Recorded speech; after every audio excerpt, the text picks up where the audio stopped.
begins in December 2019, when Joanne tweeted the hashtag #IStandWithMaya, referencing Maya Forstater. Maya Forstater is an English consultant who lost her contract with the nonprofit she worked for after she did transphobic tweets. And Maya has been kind enough to compile them all for us in her thread titled Allegedly Transphobic Tweets. Well, let's take a look and see how alleged they are. Yes, I think that male people are not women. I don't think that being a woman or female is a matter of identity or womanly feelings. It is biology. Another says, some people believe that a person with a penis can be a woman. Some, a majority, don't. Neither group should be discriminated against in everyday life, but in situations involving taking your clothes off for strangers, integration of the two groups is not possible. And is a cartoon of a hairy-armed, hairy-legged, burgeoning trans woman flashing her penis at cis women and saying, "It's all right, it's a woman's penis."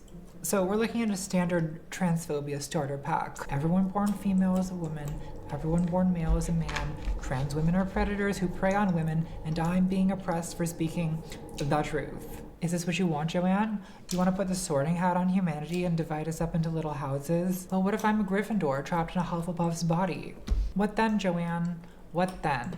Okay, so why does Joanne stand with Maya? Well, if the tweet simply said, "I stand with Maya," without further explanation, you could give her the benefit of the doubt. Maybe she just doesn't think people should lose their job for having bigoted opinions, even if she disagrees with those opinions. But if that's all she was saying, I wouldn't be making this video, would I? The full tweet reads, "Dress however you please. Call yourself whatever you like. Sleep with any consenting adult who will have you. Live your best life in peace and security. But force women out of their jobs for stating that sex is real. Hashtag I stand with Maya. Hashtag this is not a drill."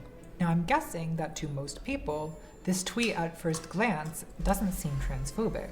It might even seem supportive of trans people, since she said we're allowed to dress however we want and call ourselves whatever crazy thing. But there's a couple things about this that don't sit right with me. First is the phrase, "force women out of their jobs for stating that sex is real." Sex is real is a pretty dishonest summary of what Maya said in her discrimination complaint, namely, I believe that it is impossible to change your sex or to lose your sex. Girls grow up to be women, boys grow up to be men. No change of clothes or hairstyle, no plastic surgery, no accident or illness, no course of hormones, no force of will or social conditioning, no declaration can turn a female person into a male or a male person into a female. If Joanne had said Maya had been fired for claiming that a person born male could never be a woman and a person born female could never be a man, that would have been more accurate, but it would also sound contentious and obviously anti-trans. "Sex is real" is a euphemism designed to present Maya Forstater's transphobia as a simple statement of fact,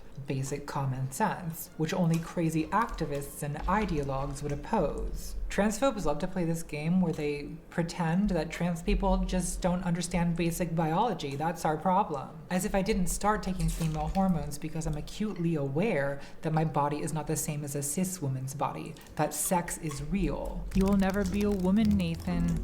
Every cell in your body is male and has a Y chromosome. Really?